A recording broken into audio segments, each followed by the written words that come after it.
Absolutely. I want to go to some phone calls, Alan, but there's a lot of other things going on in the world today. The bad news is it's very serious what's happening. The good news is we don't have a choice. We have to resist this. We have to say no to this system. I mean, are you not pleasantly pleased? Because I know I'm certainly seeing an explosive awakening. This information you and I and others are putting out is the hottest info out there right now.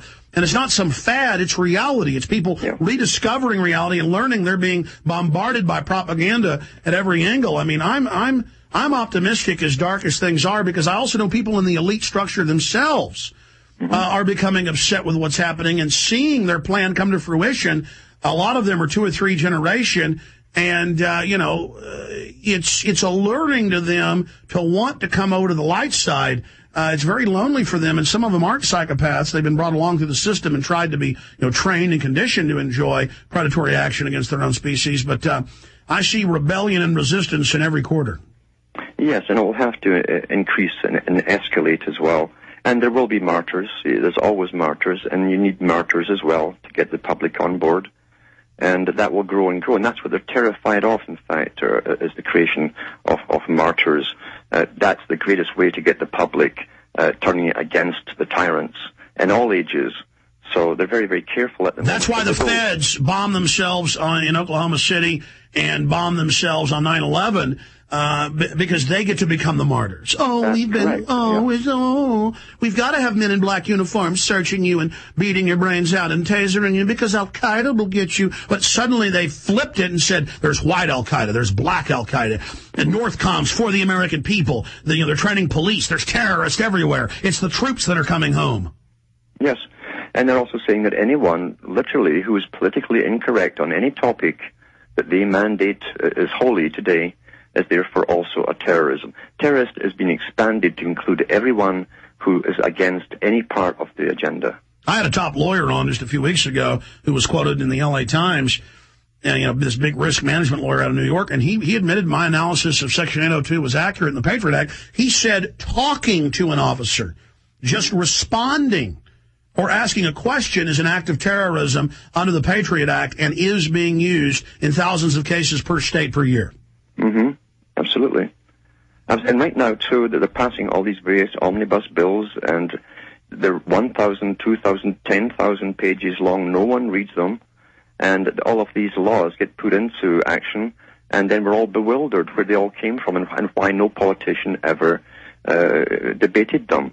I mean, I don't even know what the politicians are there for, because they're like trained seals to clap their fins when the big man speaks at the top, because they certainly don't do anything for the public. Because, again, that's it. Yeah. Yep, they clap for the boss man, and the boss man, it's like when Bush said to them, don't read this Patriot Act bill because it'd be unpatriotic to do so.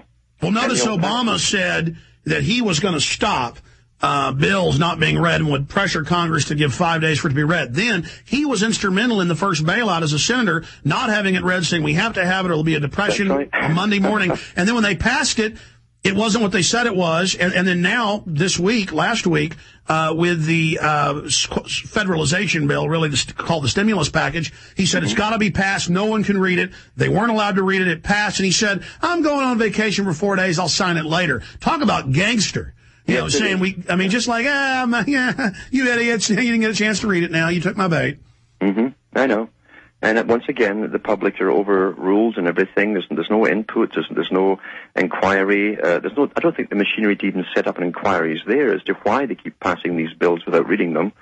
But they've snuck in so much into the last omnibus bill that they put through, including the tracking and tracing of everybody in the U.S., psychological records for gun control, yeah. Psychological, and also to do with your health records and your DNA and everything else. And then notice in Canada and in Austin, Texas, and all over, they're suddenly announcing all over the world on the same day, we've been finding people not guilty who were in prison because of DNA, and the police chiefs come out and say, we need to take everybody's DNA every time they're given a misdemeanor because it'll save people. They don't tell you police have been caught thousands of times using DNA samples to plant them on people. Yes.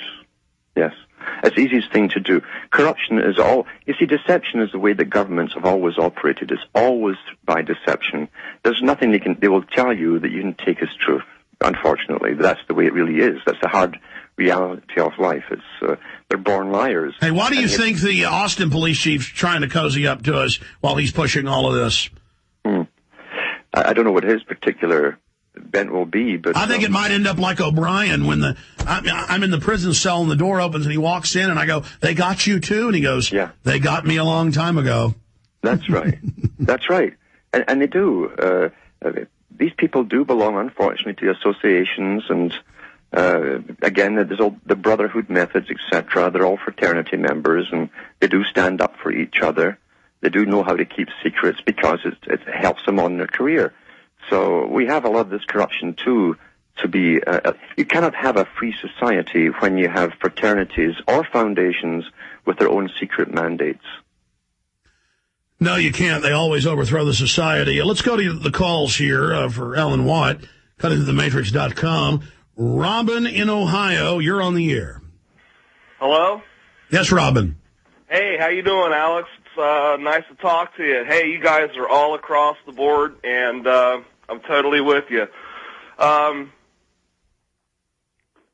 It's just amazing, Alex. I sent you a gift, a T-shirt with my license plate, World Trade Center 7 on it, but I push you every day, push your documentaries. I do everything. I engage people every day, and you're a real strong inspiration.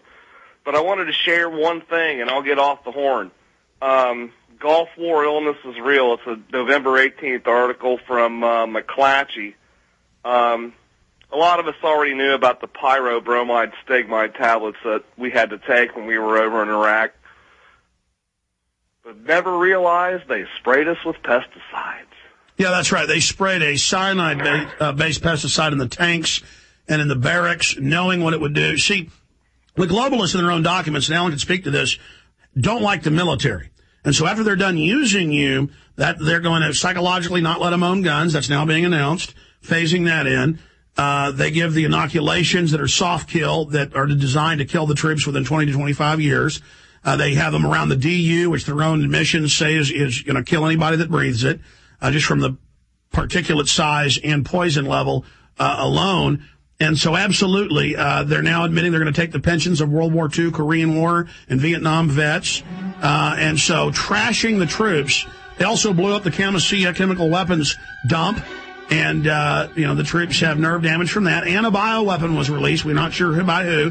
The Mycoplasma incognitus, those little mycoplasms that live inside bacteria. And they were carrying a HIV-like autoimmune system. MD Anderson confirmed this within them. Strangely enough, my dad, when he was at UT in advanced programs, they were teaching him then about microplasms as bioweapons. Stay with us.